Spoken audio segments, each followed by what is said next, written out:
Professional football in America is a special game, a unique game. Played nowhere else on earth, it is a rare game. The men who play it make it so. Hey, baby, let's go out there like a bunch of crazy dogs and have some fun. Coming now, buddy. We on our horse all day long. Let's just kick that butt all day long. Pick it up. Don't stop. Pick it up. Let's go. Get after the ball. Back to somebody. Welcome to This Week in Fantasy Football. I'm Mike Cardano along with my sidekick, Scott Engel. Scotty, how are you today? I'm doing very good. How are you, Costanza? Very, very good. You psyched for your fantasy football playoffs? Yes, I made the playoffs in 6 of my 7 leagues, so I'm ready to go. But like Russell Wilson says, 1 week at a time. Basically, the goal is to go 1-0 every week. Not put too much pressure on yourself. I have to indicate that right out of the gate. Strategy: don't put too much pressure on yourself. The tendency right now is to overthink it and maybe bench your superstars. Don't do it. That's a lot of leagues, 7 leagues. I play in 4 and I find myself overwhelmed. That's a lot of leagues. Well, it's no surprise that you would be overwhelmed. Well, it's a lot of leagues to play. Maybe to keep for up you, with. I've cut down. 2 years ago, I was in 19 leagues. How'd that work out? That worked out fine. It always works out fine. I'm the king. When you play in 19 leagues, do you find that there's like a player that you have to have in every one, or do you truly draft by how it goes? I treat every league as individual, but again, I emphasize, don't overthink things. Simply go with your best players. Okay. All right.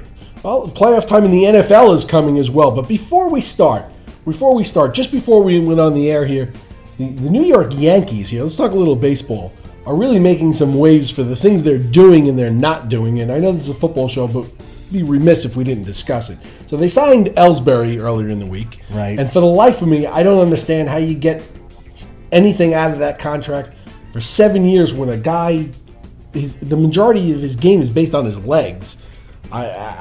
I don't see how that's worth it. But from a fantasy perspective, do you like that signing? The Yankees need a leadoff hitter. He stayed healthy last year, and I think the key for him is, from a fantasy perspective, you like it because he goes to Yankee Stadium where he could probably hit more home runs. Sure. You could see about 18 dingers from him, with the short porch in Yankee Stadium. He's had the one good year, but I don't think he ever had more than 9 other than the 1 year. Well, that's his game, but there's no even guarantees that he's going to necessarily hit leadoff. But this is pretty much the top of the order guy that they've been looking for, and I think it gives the fantasy outlook kind of a boost. Yeah. Okay. All right. Now, just before we came on the air, we had Robinson Cano signing in Seattle for $240 million for 10 years, and then Curtis Granderson going across town to the Mets for 4 years, $60 million. So I don't know. Depending on how you look at this, the Yankees either got kicked in the groin twice today, or they're kind of happy. Now, I wouldn't have signed Cano for that much money. Seattle. You don't have that much money. They clearly had to overpay to get him there. But again, look what happened with the Albert Pujols contract. Already, that thing is kind of a disaster. How can they possibly get any value from that? And with that, I think Cano's is still in the prime of his career. He's an excellent professional hitter. Of course, I think the power is going to go down. No, he's got no short porch, yeah. Well, it's not no short porch, just like his fly ball rate, when it was Yankee Stadium, the ball would just go out. But you got to remember that he still plays 81 games on the road. He's still going to be a top fantasy second baseman. But my thought process is no longer where I have to have Cano in the first round for positional scarcity. I think his value takes a slight hit, but he's going to be backed up by Kyle Seager. Now, don't get me wrong, I like Seager. I had him on my team, but it's Kyle Seager. Yeah, there's not going to be the kind of lineup support he had in New York, but it wasn't a murderous row like the cliche goes in New York. I think maybe Cano drops to a second round pick, but second base is just so thin. As for Granderson, the Yankees were still expecting to lose him. Yeah. It's a matter of staying healthy in the National League. I think there might be some adjustment for him, adjusting to seeing the National League pitching regularly, although he's a very professional hitter. I think the other thing for him is going to Citi Field. definitely that ballpark certainly eats home runs. The Mets needed that left-handed power bat, though. Get some line of protection for David Wright, though, etc. I think both of those guys' value takes a hit with the moves. As far as power now, what do the Yankees do to replace him? It's going to be interesting to see. Yeah. Now, I was thinking about this before. Do you recall any Yankees players in their prime leaving for more money to another team? I mean, this would never have happened with George Steinbrenner. Granted, I wouldn't have given him that much money if I were the Yankees either. But can you remember? The only one I can think of was Reggie Jackson when he left for the Angels. But he only had one good year. It wasn't even that he was in his prime. Somebody came back to me that said Andy Pettitte. He went back home to Houston. It was different. And I don't know that he's a Hall of Famer. It's borderline. So I don't think he is a Hall of Famer. A Hall of Fame caliber player. Can you remember anybody in their prime that left the Yankees? This is a totally different thing his Steinbrenner kids are doing here. Nope. Yeah, maybe Cano thinks he signed with the Seahawks. Yeah, I don't know that it's a bad thing that the Yankees stopped doing that, but it's just different. It's certainly different. I just don't think during a Steinbrenner era, a guy like Cano would get away. No. Yeah. So I'm surprised with Jay-Z and stuff like that. You would think with the marketing and stuff, but I guess at some point the numbers that you got to go. Yeah. All right, let's move on to football. This is This Week in Fantasy Football. Is it? Yep. So we have some celebrities questions. We took a week off last week with the holidays and stuff. So I've got 2 weeks worth of celebrities here built up. So you ready for this? Yes. All right. First celebrity up here we have Priest Holmes. Remember Priest Holmes? How could I forget Priest Holmes? I mean, in the early internet era of fantasy football, Priest Holmes was a fantasy superstar. He was a star. One of the greatest fantasy running backs of all time. How could I forget Priest Holmes? I mean, the guy was a consensus early first-round pick. He kind of came to an abrupt end, though. I got injuries, and then Larry Johnson kind of did the switch. But when he was in his prime, I mean, Priest Holmes was not only a great fantasy player, but just a lot of fun to watch. A great blend of physical prowess and quickness. Yeah, if you recall, remember he was with the Ravens, and he was a nobody. And then he went to Kansas City. Yep. And then unbelievable. Just exploded. Yeah. Unbelievable. One of the guys who came out of nowhere. Yeah. All right, so he writes now he wrote in because he was listening to us on the Sirius XM show, fantasy morning show. Yep. Yeah. So he says, "Thanks for the shout out on the show. I thought you all forgot about me." So we haven't forgot about Priest. We've never forgot about Priest. Okay, Priest wants to know: is Roddy White now safe to use? Would you play him over Harry Douglas, or just don't fix what's not broken? You know what? Roddy White is safe to use. He's starting to look healthy again. But would you play him over Douglas? He's rounding back into form. I'm going to get to that. Yeah. Roddy White is a very safe start.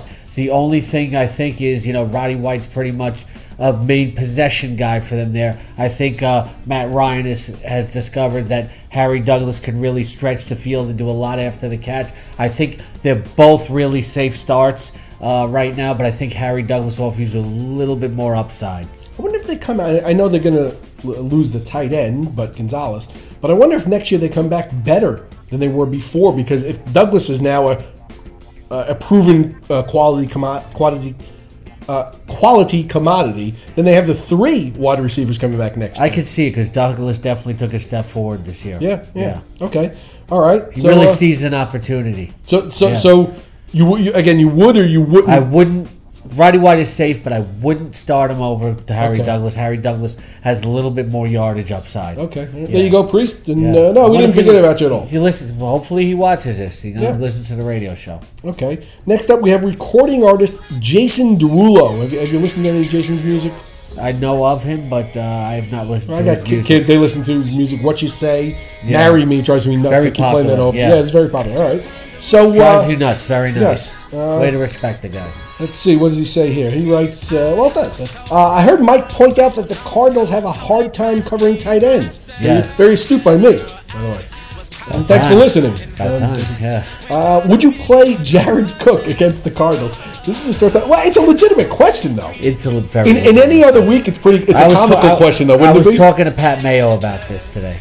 Okay, you read Pat Mayo's column this week, and he says he tries not to vomit, when thinking about Jared Cook. I picked up Jared Cook, okay, and I put him in my lineup earlier this week, and I kept looking at the screen. and looking at the screen, the more I looked at Jared Cook in my lineup, the sicker I got. It's just like, Did you take him out? I know that all these numbers that you have right here on your screen point to Jared Cook being a great matchup, but in my fantasy playoffs with everything on the line, one and done, I can't do it. I'd rather use Ladarius Green in the Chargers. Okay. It's a because it's funny. In any other week, you'd laugh the guy off the face. It's but legitimate. It's a legitimate question. It's legitimate, but because I they can't do can't they can't cover a tight end. Look what the Eagles did last week. 3 touchdowns. But you know what's going to happen? Lance Kendricks will score 2 touchdowns this week. Okay. All right, Jason. So good question. I can't do it, but it does depend on your other option. But his logic is correct here. So it's a valid. It's totally a valid question. It's just Jared Cook. Yeah, heck of a physical specimen, though.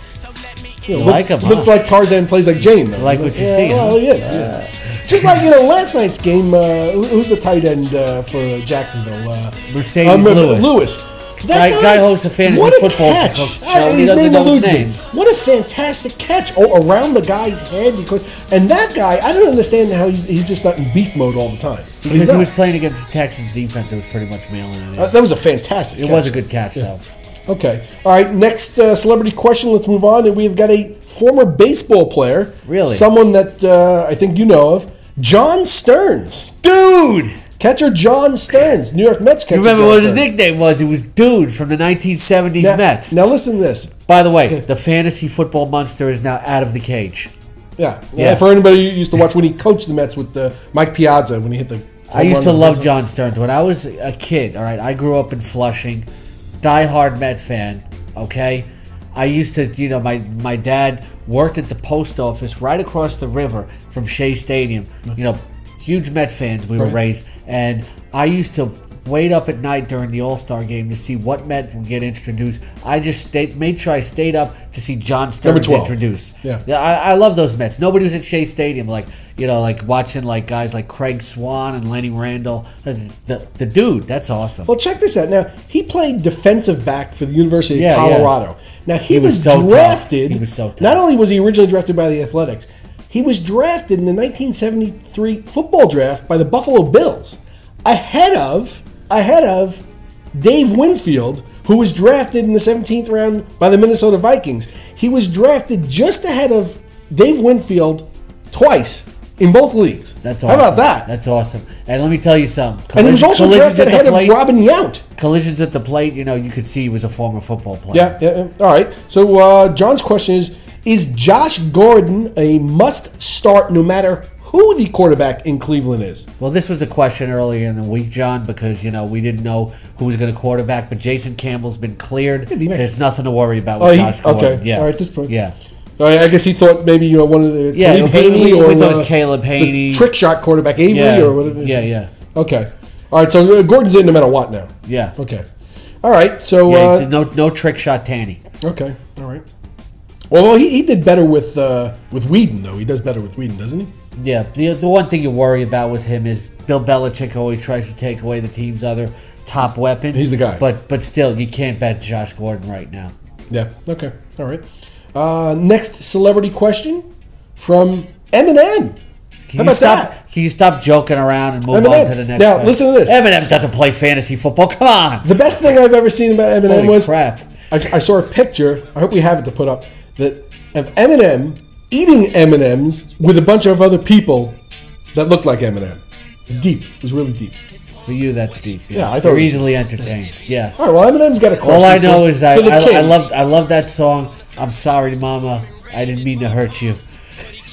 Let's clean out our fantasy closet. By the way, I love that movie 8 Mile. That was terrific. You're an Eminem guy. Okay. I like him. My wife and my son listen to a lot of Eminem. I have a lot of respect. Very, very talented. And the coolest thing about Eminem is, I'm from Queens. I'm a huge Run DMC fan, and he introduced them when they were inducted into the Rock and Roll Hall of Fame. I thought that was very, very cool. There you have it. Yeah. He thinks it's cool. Yes. Okay. Kings from Queens come Kings. Eminem wants to know, with Minnesota giving up the most fantasy points to quarterbacks of any team in the NFL, would you sit Big Ben in favor of Joe Flacco? I just can't do it. I can't do it. It's a good point, though. He's got a good point. He's got a good point. but I just can't do it. You know what? Eminem knows his fantasy football. He does. He's a smart guy. They also give up the third most points to running backs, so they could be running it a lot too. Minnesota's defense is just bad. It's just like Flacco's like a mediocre fantasy quarterback. This is what I talk about. You can't just look at the matchup. You got to look at the quality of the quarterback. And Roethlisberger is just a better fantasy quarterback. I would take Alex Smith over both of them though, if there's any way you can use him. Dr. Roto's a big Joe Flacco fan this week. Heard him almost every day. He's all over Joe Flacco. Well, he's Dr. Rotos knows what he's talking about, but it's a little bit of a gamble. But I think it's a gamble. But I'd feel safer with Roethlisberger. He's a more steady fantasy quarterback. All right, so it's not crazy to use Flacco though. Okay, where do you have Big Ben and Flacco rated in your rankings this week, roughly? Big Ben's like 14 and Flacco's like 19. Okay. Yeah. Okay. All right. Next celebrity question from former NFL running back Wendell Tyler. Remember Wendell? My God. I'm going to give you a story. Wendell Tyler. Yeah.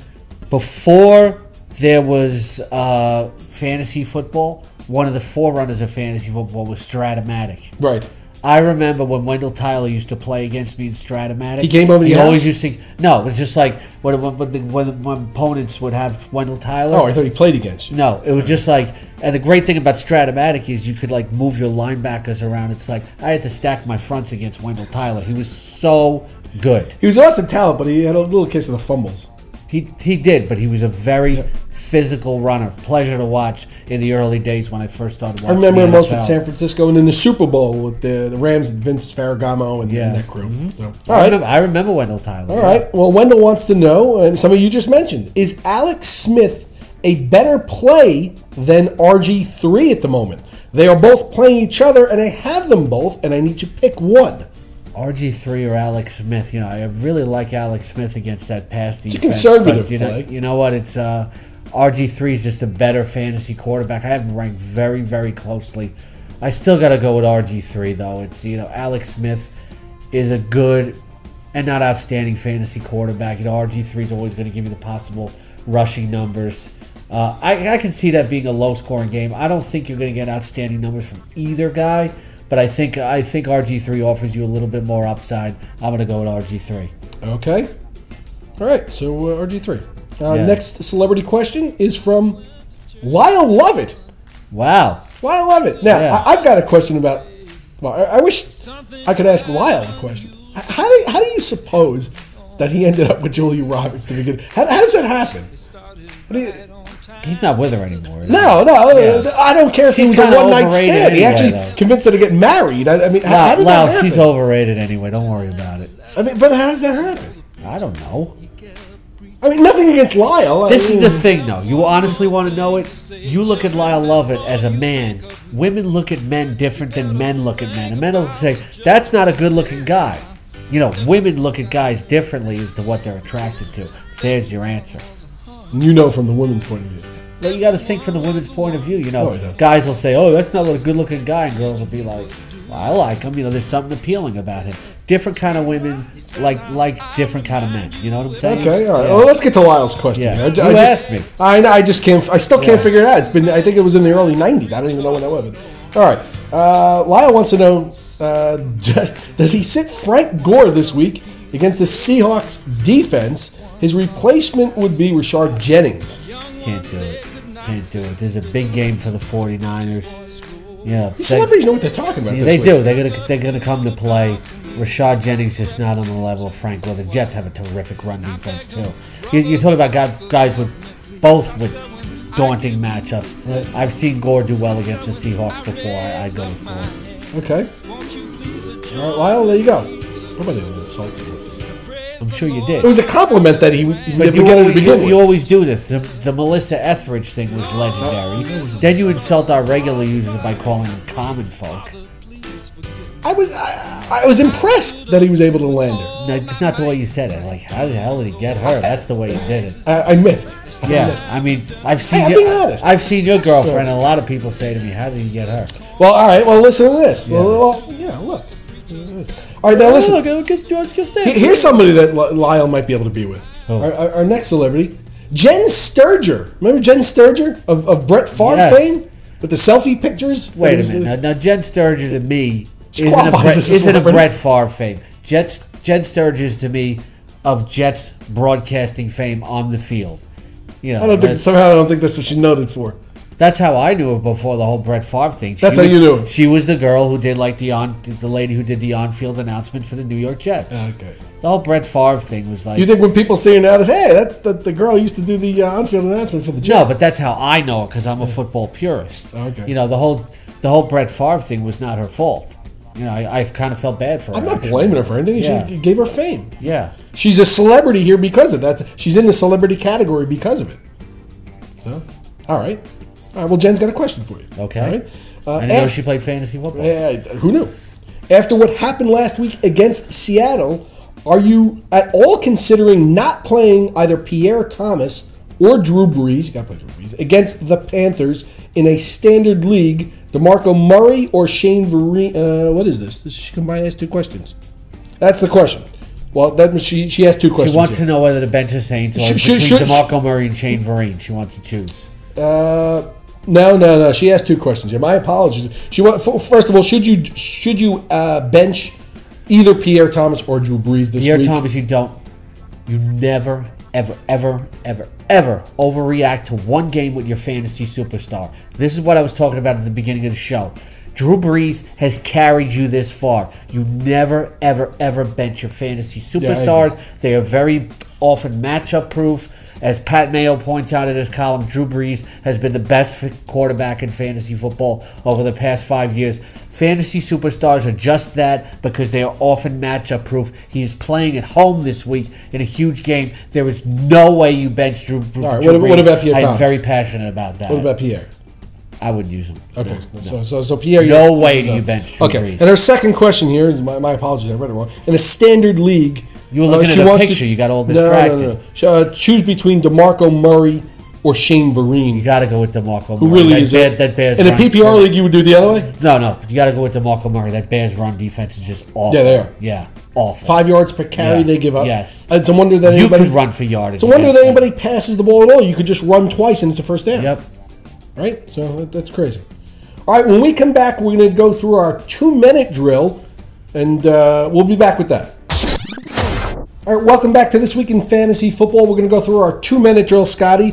This is where in 2 minutes or more, I'm going to give you rapid-fire questions from our common folk viewers here. Common folk. And you're going to try to answer them all as rapidly as you can, but you need to give explanation here because as I found out, they just don't want yes or no. They want the reason behind your answer. Okay. You finally learned that. Now, if you're going long, all right, you've got 3 timeouts you can use. I want you to call timeout. Yeah. You're supposed to go for 2 minutes. Yeah. Or you can spike the ball. I can. And stop the clock. Okay. If you need to stop the clock, if your answer is going to run long. Okay. Okay. All right. You ready? You planned this whole thing. Here we go. So cute. Well, this is what I do. Yeah. All right. You ready? Here we're going to set the clock here. Hold on. And go. Andrew Luck, who's playing Cincinnati, or Mike Glennon, the human giraffe, playing Buffalo. Who do you like this week? You know what? I think the Colts are going to come to play. Neither one of these is outstanding starts. I think Luck still has a little bit more upside. I'm going to go with Luck. All right, Andrew Luck. Should I play Cordarrelle Patterson or Jeremy Curley in my flex spot this week? It is a PPR league. I don't like either one of these guys, but I can't use Curley in his first game back. You know, Patterson does have some upside. I don't think Curley really has any upside, so I'll go with Patterson. Why can't you use Curley in the first game back? You just haven't won a game unless he's been in the lineup. Yeah, but that's a PR statistic. It means nothing for me for fantasy football. You know, well, he's the best receiver they have. Jeremy Curley could not catch a pass, and the Jets could win. So, you know, it's just like I want to see how he fares in his return before I start using him. Okay, it's Patterson then. Okay, Here we go. Would you start the Raiders or Jets defense this week? Timeout. Okay, timeout. Stop the clock. Good. Timeout. Just timeout. Yes. Everybody's saying that use the Raiders defense because the Jets offense has been so bad. I think the Jets have been reading all the press clippings. They've been watching television. They're going to close the door to the locker room and say, it's us against the world. You were tired of hearing it. When a team gets beat down to such a point by the public, they start to rally against it. Football's a game of emotion. I think the Raiders get absolutely destroyed this week, and I'm staying away from them. Really? Use the Jets defense, not the Raiders defense. The Jets are going to find a way to get it done. It's going to shock you. There's going to be some shocking fantasy. There's going to be some shocking fantasy performance from the Jets this week. Oh my God, Chris Ivory ran for 150 yards and 3 touchdowns, something like that. Do you think there's actually a chance that somebody on the Jets offense may be relevant this week? It's unknown yet, but there might be a chance. And the defense could score like 2 touchdowns. And who's going to quarterback for the Jets to have this happen? Geno Smith is actually probably going to have a good game this week. Really? Watch. They're going to destroy the Raiders. All right. I'm in shock. For my Jets. We're going to win here. Okay, all right. I don't want You're to not count used to that. my chickens before they hatch. Look how hatch. happy you are. They're going to win a game. Look at you. All right, here we go. All right, ready? Going to start the clock here. We got Andre Brown, Zach Stacy, his mom, or Richard Jennings. Who would you start this week in a half-point PPR league? I'm going to start pounding you if you don't stop that Stacy's mom crap. Well, it's so overplayed. I definitely use Andre Brown. I think he's going to have a terrific game against the San Diego Chargers. Zach Stacy and Rashad Jennings have very tough matchups.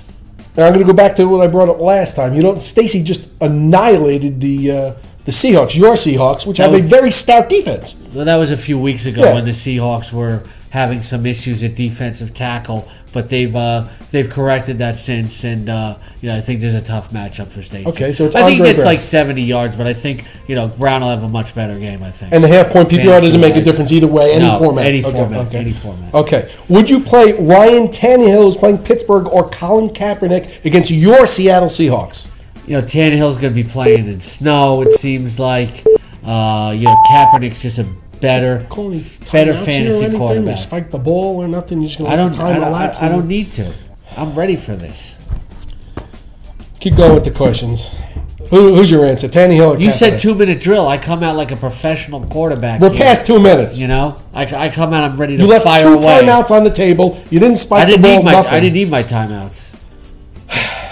Tannehill or Kaepernick? You ruined my whole thing. Kaepernick, better fantasy quarterback. Even against Seattle. Doesn't matter matchup. Better fantasy quarterback. So Tannehill's an option, unless he plays the Jets, which he looks pretty good. All right. Can I start Michael Crabtree this week, or is he still a wait and see for you? Depends on what your other options are, but I'd wait and see. Because this is going to be a tough matchup against the Seahawks secondary this week. As they showed last week, everybody was talking about, they lost to 2 cornerbacks. They're not going to be as good. You saw Byron Maxwell and Jeremy Lane step up. There's a deep secondary. I don't think Crabtree has a good game this week. Okay. All right. Who's the better start in the Lions-Eagles game, Matthew Stafford or Foles? Matthew Stafford. Unquestionably. You don't bench Matthew Stafford if you have him. But for those of you who do have Nick Foles and don't have Matthew Stafford, outstanding start this week. This game is going to be a shootout. Okay.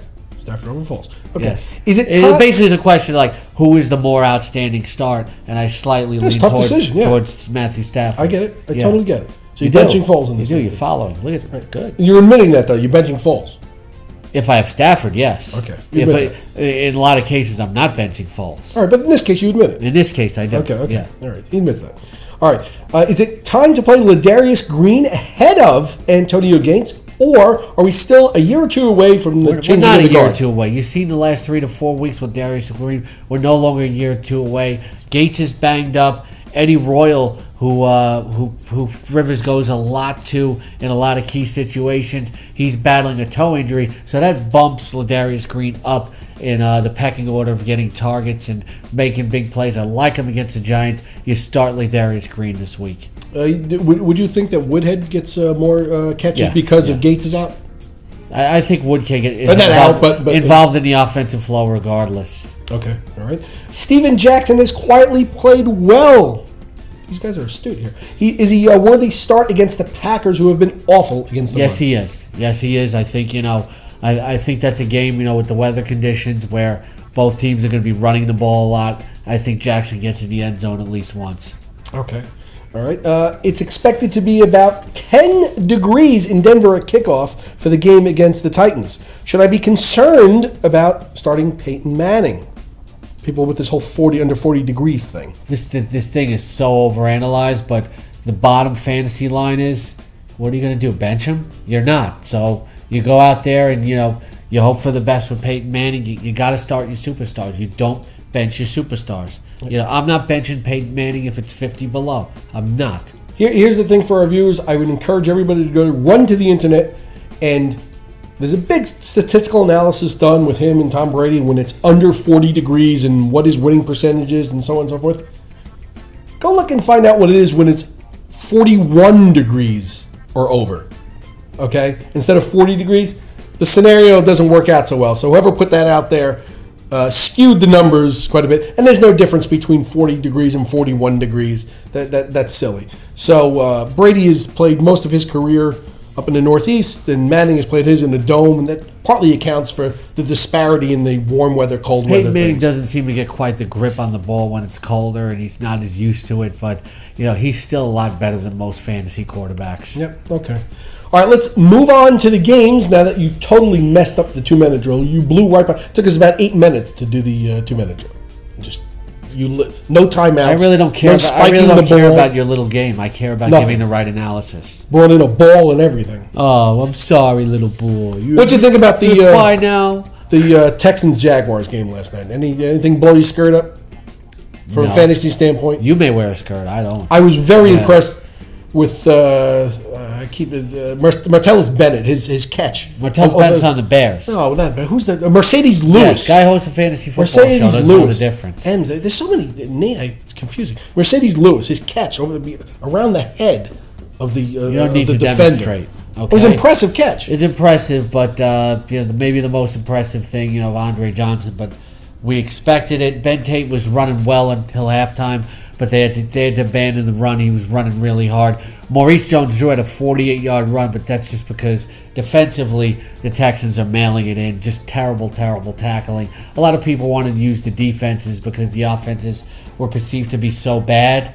But, the Jacksonville defenses look pretty bad all year long, and Houston's defense is playing with no life. Are you concerned at all going forward about Jones-Drew, who pulled a hammy? Anytime a running back pulls a hammy, it's a concern for me. Hopefully he's okay. He said he's fine. You think he's lying? Well, what's he going to say? You just don't listen to athletes when they tell you they're fine. Well, what's he going to say? You say I'm hurt. Well, most times, they're not going to. They're going to say, I'm ready to go. I'm ready to play.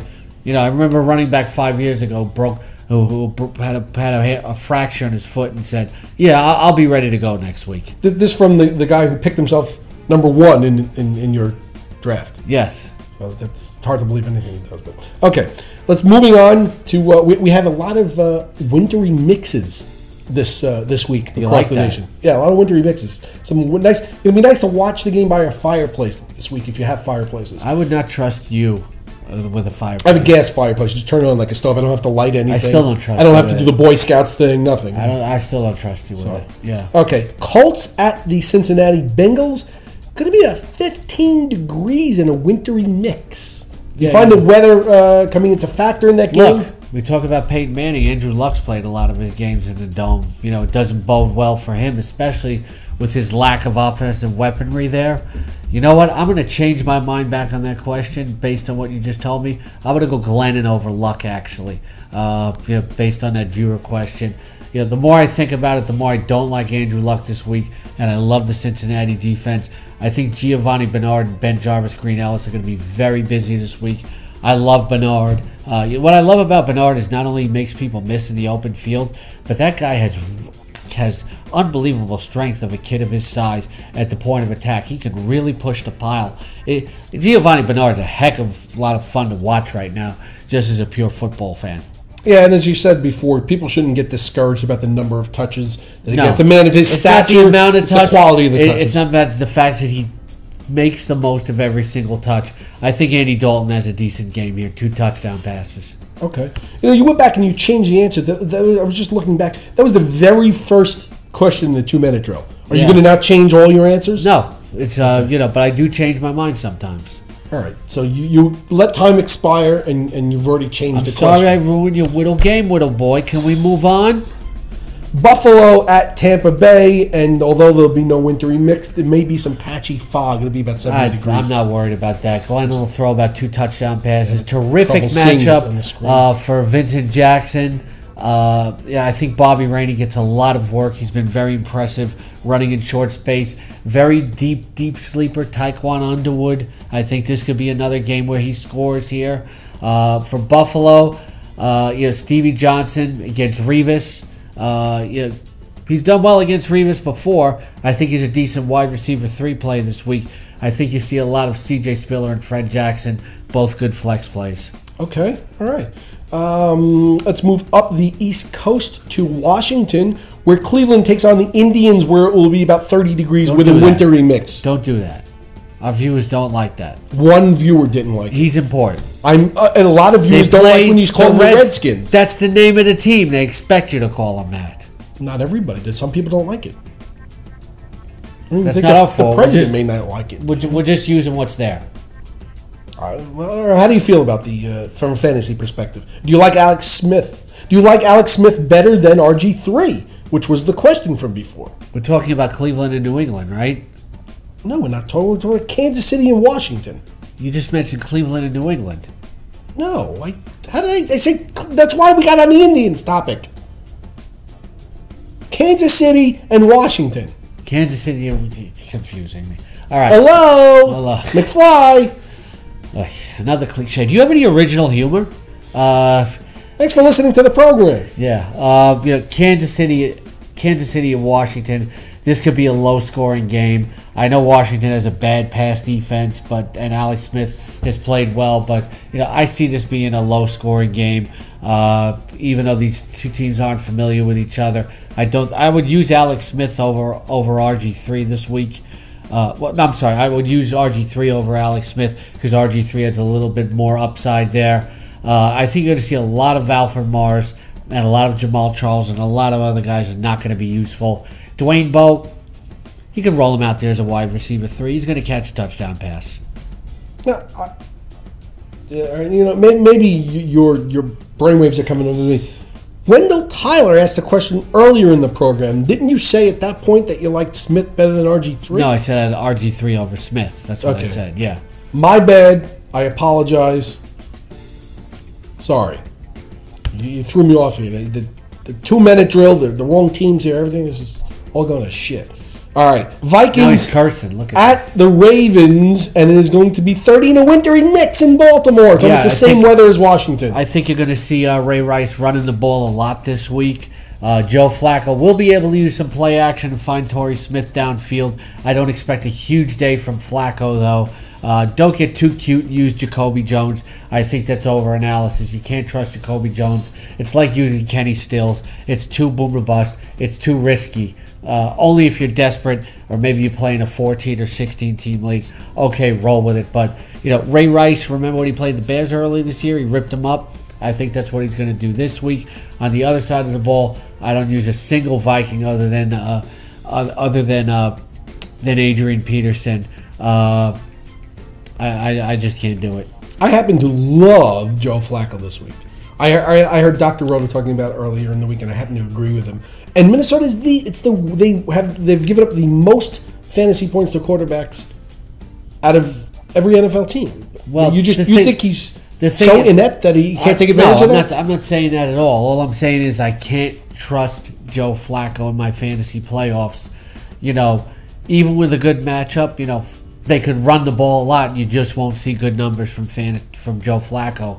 Joe Flacco hasn't been a trustworthy fantasy quarterback. I don't like. No, this year he's not. I don't like rolling out an untrustworthy fantasy quarterback over there. Dr. Roto actually plays me in one of our in-house RotoExperts leagues, and he's using Joe Flacco. Oh, so we're going to find out who gets it right. Maybe that's why he's talking him up, because he doesn't have a better option. Well, I don't know whose other options. I happen to think Flacco should have a good week this week. We'll see. It can happen. All I'm saying is I'm not going to rely on it. I don't feel comfortable with using Joe Flacco in my fantasy. I can actually see both arguments holding water. I actually do. Okay. All right. Now we'll move on to the game you wanted to talk about. Cleveland at New England. Where it'll be 31 degrees and mostly sunny on Sunday. Can't bench Josh Gordon. I know Bill Belichick tries to take away the opponent's best weapon, but Jason Campbell is clear to play now from the concussion, so that's good news for Josh Gordon. But he's not going to go to Jordan Cameron. Maybe Chris Obanaya if you're desperate. Pat Mayo pointed that out. And after Pat Mayo, great call on Zach Ertz last week. These are deep type of calls. Pat Mayo's been very good on this year. Chris Obanaya is a guy to watch.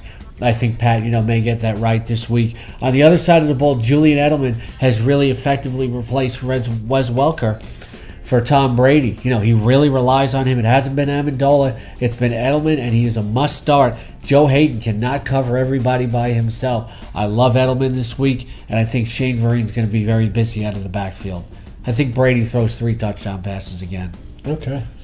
I think the Browns may move the ball a little better than people think. I don't. New England's defense what at all. do they have? The Texans went up and down the field. They scored 31 points. Yeah, but the Texans have more weapons than the Browns do. Everybody scores in New England. They just outscore everybody. Yeah, but the Browns have Willis McGahee. Well, let me ask you a question. To what do you owe the fact that Jordan Cameron has basically fallen off a cliff? He started off as a very popular tight end, and now... Is it the quarterback situation? Campbell wasn't looking for him nearly as much. And when Whedon briefly got in there, he got targeted. He got looked at more than just things didn't break his way. Okay, he's clearly fell in the rankings. But I've also seen a lot of games where Jordan Cameron, where defenses started to give him more respect and really played him more physically, and it threw him off his game a little bit. So now that they're covering him, is not so okay. Yeah. All right, Oakland at the New York Jets, where there's a slight chance of snow, and it's about freezing temperature, about 32 degrees. Again, we talk about this game. I think the Jets are going to dominate. They've seen all the press clippings here, and everybody's talking about use the Oakland defense because the Jet offense is so bad. The Jets have heard this. They watch TV. They listen to the radio. They're hearing the press clippings. They're going to mark it in their lockers. It's going to motivate them. Football is a game of emotion. When a team can point to something that motivates them, this is going to be it. Rex Ryan's going to close the door saying nobody believes in us. They all think we're garbage. They're going to go out there and stomp the Raiders, use the Jets defense, not the Oakland defense. This sounds wonderful. I'm loving this. It's just that you would have think the same scenario would happen the last 2 weeks. They've scored a total of 6 points in 2 weeks, so... I wasn't predicting this scenario last week. Okay, all right. Well, if they haven't hit rock bottom by now, they're not going to. So. That's the thing with the Jets. You often see that when everybody writes them off, they come out and they play above expectations. When people start gaining confidence, they fall apart. It's historical. Okay. Detroit at Philadelphia, about 32 degrees, mix of rain and snow, wintry mix. But you're going to tell me that you're expecting a offensive shootout. It should be a shootout. It's not going to be too windy from what I'm hearing. No. So, that's a big difference. Nick Foles is playing as well as any quarterback in football right now. Riley Cooper is his go-to guy. Zach Ertz could score again. LaShawn McCoy hasn't quite played up to expectations, but there's no way you bench him. Reggie Bush's calf is an issue. Joy Bell could be a nice flex start this week. Nate Burleson bounces back after getting shut out last week. Is Zach Ertz now ahead of Brett Selleck on the depth chart, or are they just running 2 tight end things? Yeah, that's the thing. Like, a lot of fantasy players will assume, like, okay, this guy is past that guy. A lot of times, the NFL teams will run a 2 tight end set, and sometimes you'll see the second tight end like Ertz last week. Like, they both caught TDs last week. Yeah, the second tight end often in the 2 tight end set will be the guy who catches passes in the red zone. So I think Ertz is very touchdown dependent. You can't rely on that, but I think there's a shot of that this week. Okay. He's the Fourier of the Eagles. How about that? I think he's going to be better than Fourier. Well, he's not going to catch that many touchdowns. Guys, Lurch, he goes in the end zone, he stands up, and they just throw it up here and he catches. Fourier is way too touchdown dependent. Ertz is going to be a guy who, as he improves, you're going to see him catch more balls outside the 20. Okay. Let's move on to Miami at Pittsburgh. Will be about 25 degrees with snow. Yeah, I don't think that bodes well for Ryan Tannehill on the road. No, the fish playing in the snow is never good. No, but Mike Wallace does face his former team. He's used to the conditions from playing in Pittsburgh. Anytime a notable player faces his former team, you take notice. I love Mike Wallace this week. Roethlisberger knows how to play in these conditions, but I think you see a lot of touches for Le'Veon Bell this week. He's going to have a very big game. Okay. So Roethlisberger, you like Brown, obviously, Antonio Brown. Antonio Brown's a must start. There's no even need for me to talk about him. And Emmanuel Sanders, nice wide receiver 3 play. But Heath Miller is the guy that, the Dolphins have trouble against tight ends. In that sort of weather, Heath Miller's going to make a lot of possession catches. Good start this week. I love Heath Miller at this point in the season. I think he's getting healthy. And do you like Charles Clay at all? I do. I think, a lot of times you'll hear former players talk about a young quarterback often looks to a tight end, It's an easier throw. They feel it's a safe throw. Yeah. So I think Clay is a decent start this week. Okay, all right. He's been very impressive all year long. Okay. Atlanta at Green Bay, where the game is going to be in the single digits and may reach the 0 mark or below on Sunday. When you say 0, you think of Matt Flynn. And Flynn is saying... That's Fahrenheit, by the way, in case Mayo's listening. You think of Matt Flynn when you think of zeros. He said he doesn't know the play. He didn't know the playbook last week. Why did they play Tolzien? This guy got cut from 2 teams this year. It's just like, why don't they play Tolzien? They might have to at some point. Really? I mean, they did. They said he actually admitted, I didn't know all the plays of the whole playbook. That's on the coaching staff. Why the hell run him out there then? Yep. Eddie Lacy's going to be very busy, though. He'll give you a pretty good day. You could only hope for Jordy Nelson. You can't have any reassurance for him or Jared Boykin. On the other side, in a very cold day, Roddy White's, I think, going to make a lot of possession catches. Might stifle Harry Douglas's upside just a little bit, but Douglas has played so well you can't bench him. I think Steven Jackson gets in the end zone at least once. It would not shock me to see Atlanta pull an upset this week. With Harry Douglas getting meaningful playing time this year and performing, and he's a veteran, he's not a rookie, but he's still young, but could you make the argument that Atlanta next year will now have 3 quality receivers and their offense might be better than ever? It could, as long as they get the blocking. Because Harry Douglas has really stepped forward this year. Unbelievable. Yep. Unbelievable. Well, he used to be an inconsistent number 3 receiver. Now he's really seized the opportunity. His confidence has soared this year. Yeah, and Ryan's in his, so I think that's great. Okay, the Titans at the Broncos, where we'll also be near single digits for that game with snow likely. Now, the whole Peyton Manning thing comes into question here. Does that deter you in any way this week from him? You can't bench Peyton Manning. No. You just can't. You can't. He's Peyton Manning. You don't bench your fantasy superstars. That's over-analysis. You're not going to start Alex Smith over Peyton Manning based on a tough matchup against Tennessee, good secondary, and weather. He's still Peyton Manning. He's the guy that got you here. If anybody's going to carry you forward, it's going to be Peyton Manning. I think Wes Welker, against a tough secondary, he's still going to make catches. Manning's going to look for him a lot. He's going to have Julius Thomas. Manning just has too many weapons. Yeah. You can see No-Show Moreno running the ball a lot. You don't bench your superstars. On the other side, Ball's going to have himself a game. In that kind of weather, I think he'll get more work than he would have. I'm worried about Ball with the handling of the football in these type of conditions. Can he hold played on at Wisconsin. To the It was that condition every game. That was college, though. He's been fumbling in the pros. He hasn't. He's been having a lot of trouble holding on to the ball. Not as much as who was the other guy? Ridley? No, the other guy that they get benched. Hillman. Yeah, they both had problems, but it worries me a little bit with Ball. On the other side, Ryan Fitzpatrick is used to these conditions. I kind of like Ryan Fitzpatrick as mid-range starts this week. He's used to this. Kendall Wright, I like him a lot. Chris Johnson's always boom or bust. Delaney Walker with a concussion, not looking too good. And Justin Hunter might be a nice sneaky wide receiver start this week. Fitzpatrick, not only an Ivy League grad, but the biggest head size in the NFL. He looks like Kazoo. He's the you like big heads, don't you? He's the who's the coach of the Padres? Bochy. He's the Bruce Bochy of the Manager, NFL, not coach. Yeah, same thing. Yeah, whatever. Bruce Bochy of the NFL. Giants at the Chargers, where there will be no inclement weather and it'll be nice and sunny. Oh, look at that.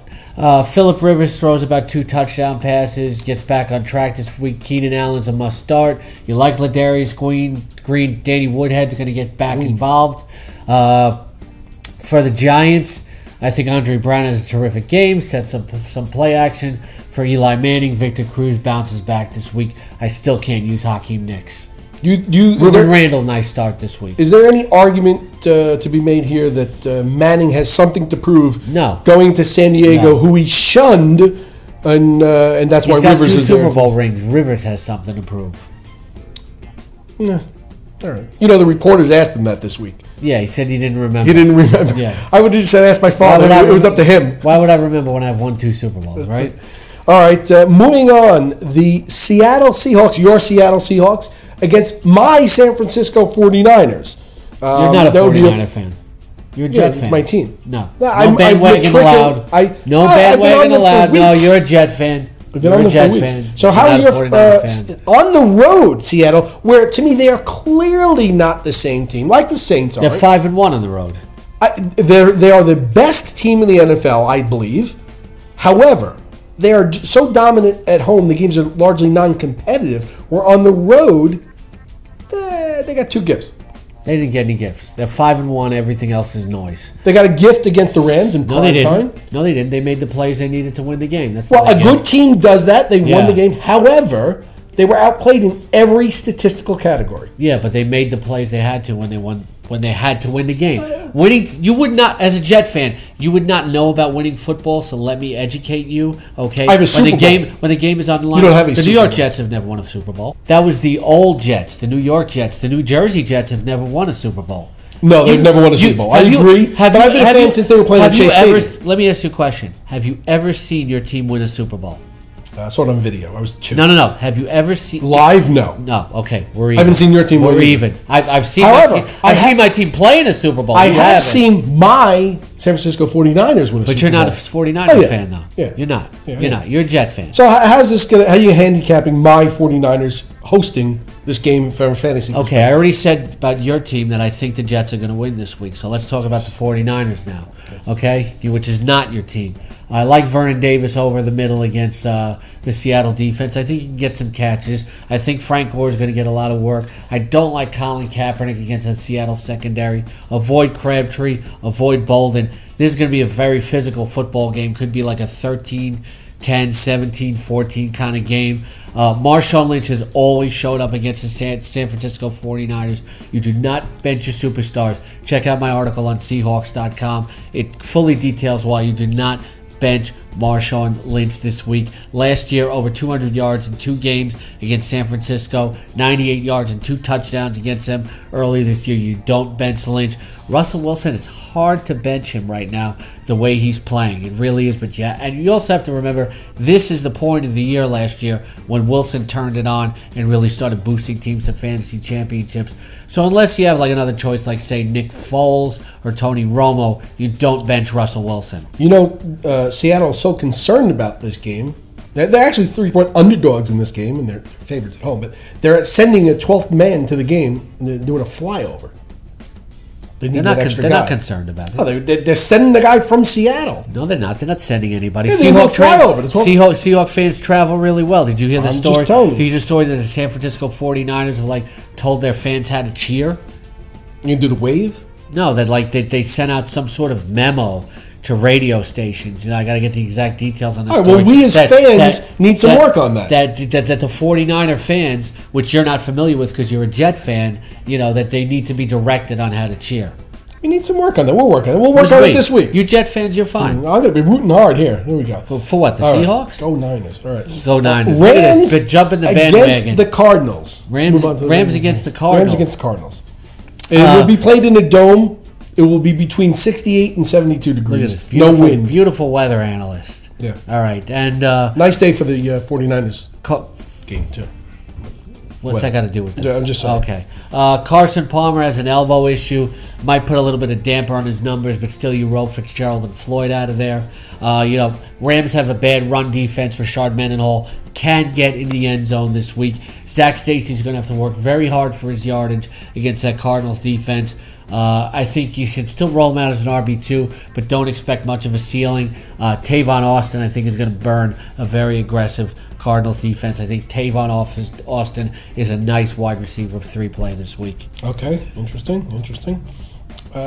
Carolina at New Orleans, which is, I don't know which game is a better game. Looking more forward to either Seattle against my Niners or Carolina against the Saints. Those are two fantastic games in the NFC. Right. Editorial note, the Niners are not his. The Jets are his. He's just betting the Niners. He's a Jet fan.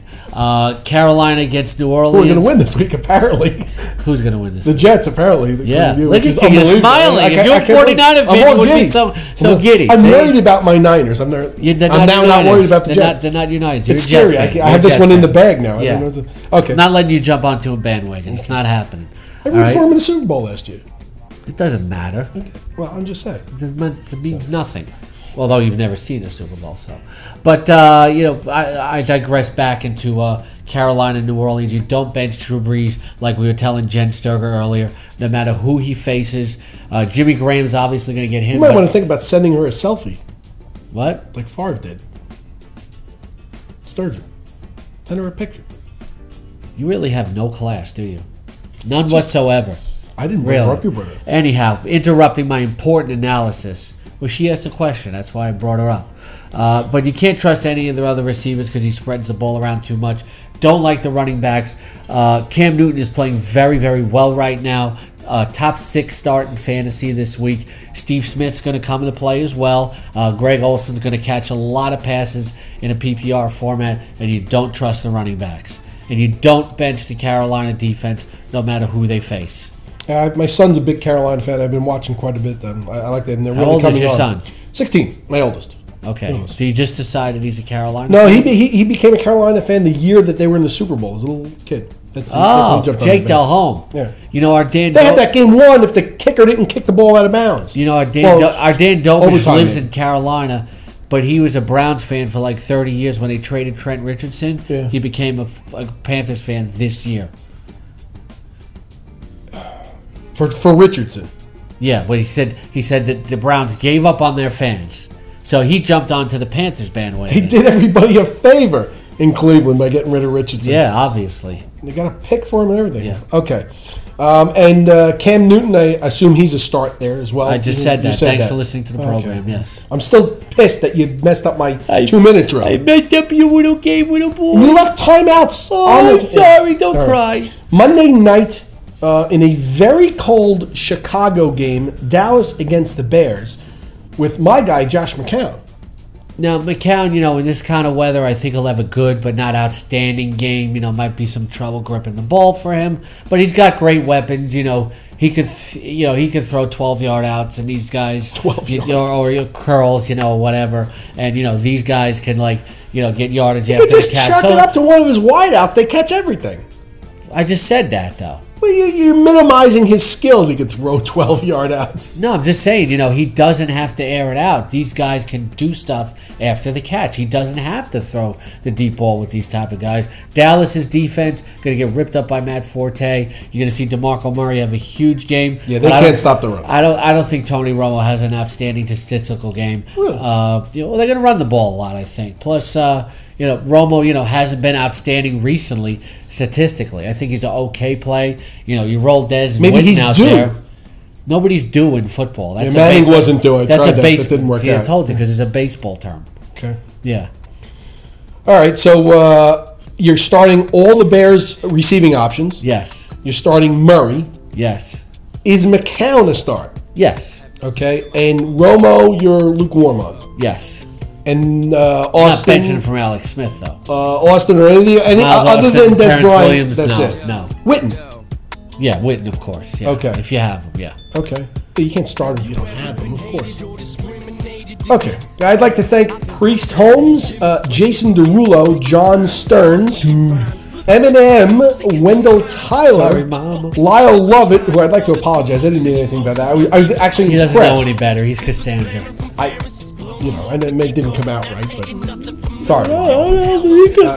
James James Sturger, you have a selfie picture coming, I think. But No I'd class. like to thank all of you. For Mike Cardano, my sidekick, the king, Scott Engel.